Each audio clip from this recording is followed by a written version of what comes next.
Well, that's really what happened with us in Chicken Soup for the Soul. Mark and I, when we wrote the book, the first book, we said, okay, who's already done what we want to do, which is have a best-selling book in the nonfiction world? And, instantly came to mind John Gray with Men Are From Mars, Women Are From Venus, Scott Peck with The Road Less Traveled, Ken Blanchard with The 1 Minute Manager, and, we listed about 10 people. And then we said, let's call them up and find out what they did. And we interviewed each one of them for about an hour. They were very gracious to give us their time. And we started looking for patterns.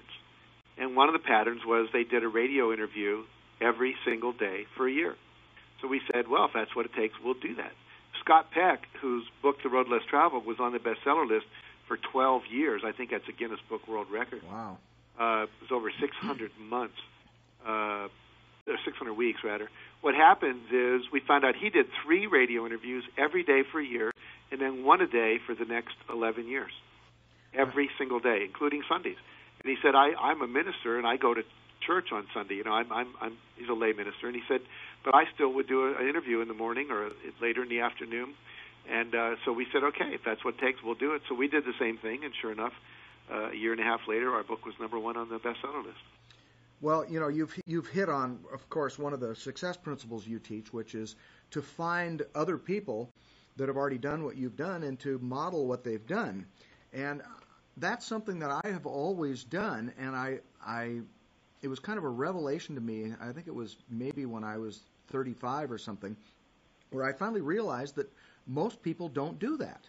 It just seemed like common sense to me. When I wanted to become a pilot, I went and I found the best flying instructor I could find, and I tried to figure out the best way to learn to become a pilot. When I wanted to become a musician, I did the same thing. When I wanted to learn how to do marketing, which has been one of the reasons why Centerpoint has been so successful, I found the best marketers, and I learned what they had done. Why do you think most people don't do this? They just don't know? I think there's several things going on. Number one, I think they don't feel like they deserve it. Number two, they probably feel like, why would the best person in the world talk to me? And what I found is most of the best people in the world are great teachers, and they're really magnanimous. There are a few who aren't, and you're going to get rejections, no question.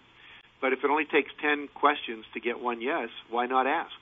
And, Mark and I wrote a book called The Aladdin Factor, How to Get Everything You Ask For. And basically, we found that there are some world-class askers out there.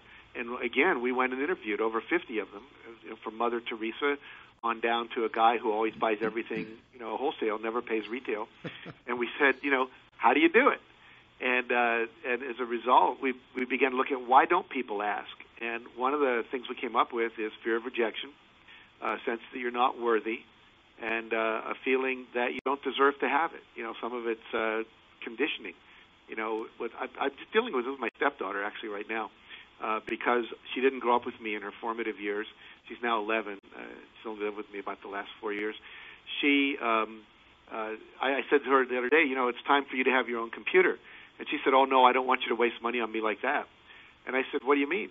She said, well, we have a computer in the kitchen. I said, what's your mom's computer? And you need to do homework now. She's in the 6th grade and you have to type their homework. And I said, sometimes your mom's going to be on a computer and you won't have access to it. You like to instant message your friends and you'll be able to go to Google and do all this stuff. And she said, well, I better ask my dad. He might be mad. And I was looking at there's this whole thing that she's grown up with that it's not okay to have the best stuff because I think, they couldn't afford the best stuff. And so therefore, the fear was in the family. If the kids want the best stuff, we can't afford it, so you have to learn to settle for second best. And then if after a while you don't think you deserve first best. Mm-hmm. So I'm assuming that in your self-esteem seminars that you do, you deal with this. Yes, we deal with the idea that you deserve to have anything that the universe has to offer as long as you don't hurt other people in the process of getting it. And I believe it's an abundant universe. I believe there's enough for everybody. I think it needs to be distributed more equally, and the reason people hoard is they don't think there's enough. And so it goes back to, creating the illusion there's not enough. But the fact is, we have plenty of everything that's really important. The most important things, as you know, are not things. It's love, the ability to express your creativity, the opportunity to, both give and receive love, to feel competent, to make a difference in the world and give and receive hugs and all that. And that doesn't cost any money. But there's also plenty of material things to go around as well. Well, my view is that the reason that someone would feel undeserving is because in some way they've been traumatized.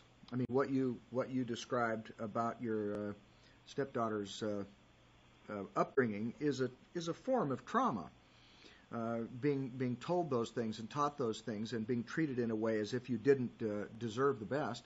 Mm-hmm. And when people are traumatized, they develop a generalization about the world that it's a dangerous place, or at least a potentially dangerous place, and that they have to, watch out for that danger in order to avoid it. And as you know, when you focus on what you don't want, what you want to avoid, your brain doesn't know that you want to avoid it. It just knows that you're focusing on it, and then it figures out a way for you to get it. And in a way, by her telling you don't spend money on me, she was doing what she needed to do to try to make that come true in that situation as it had been in previous situations in her life.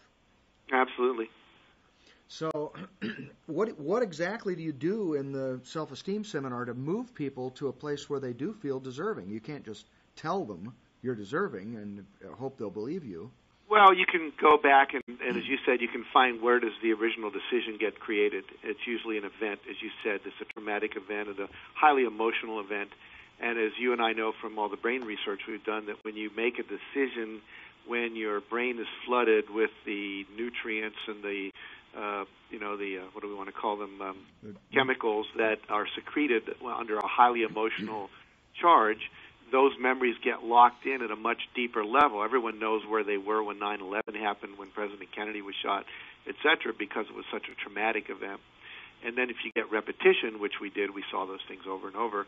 If you have a traumatic event and then it's reinforced by your parents, or peers or whatever over and over, it becomes almost like an unquestioned belief about the world. So we will go back through a process of closed eye processes and help people identify when they made those decisions, and then bring in a wise being, which represents the higher consciousness of their own self, to redecide a better decision, and to also heal that memory. There are a number of things you can do. You can imagine having the ideal parents. We call that resourcing, yourself. And because the brain doesn't know the difference between a real event and an imagined event, therefore you can actually put new memories in the brain and, if you will, crowd out the old negative ones. Well, my assistant, Katie, went to your most recent seminar, and we almost had to tie her to her chair when she got back to keep her from spending all her time proselytizing to all the other employees about how wonderful you were and how wonderful the training was, and she was on cloud nine. Oh, that's great. And so I thank you for what you did for her, and I'm sure you did for the other people too. I know you're still working on more Chicken Soup for the Soul books. I know that's still going on, but other than that, what's your latest vision for where you want to go? Well, I'm looking at a couple of things, Bill. One is I'm exploring with a major television network doing a talk show. It would be a talk show along the lines of an Oprah-type show, but we'll be focusing primarily on inspiring people and empowering them through the guests that come on to go for their dreams. And so we might have people on that have started a business at home, or the first female NASCAR driver. It'll be primarily a female audience in the daytime, so we'll focus more on that. And we'll reach millions of people, whereas now when I talk, I might talk to an audience of 1, 2, 3, 4,000 people. This would allow me to talk to millions a day, 5 days a week, and just reach more people. And the other thing I'm doing, I'm starting a new division of my company, with a training division, to go into corporations and do even deeper work than we've been doing up till this time, with a number of people like Marcia Martin and Stuart Emery and so forth. So those are the two big initiatives. And then also we're developing a coaching program. We have an online program we're developing, and we're also developing a telecoaching course that will probably both be available starting in January. So those are the big things. And then lastly, I'm looking at doing a book around the topic of effortless success. The idea that we're all working harder than we need to achieve what we want. It's more about consciousness than it is about effort.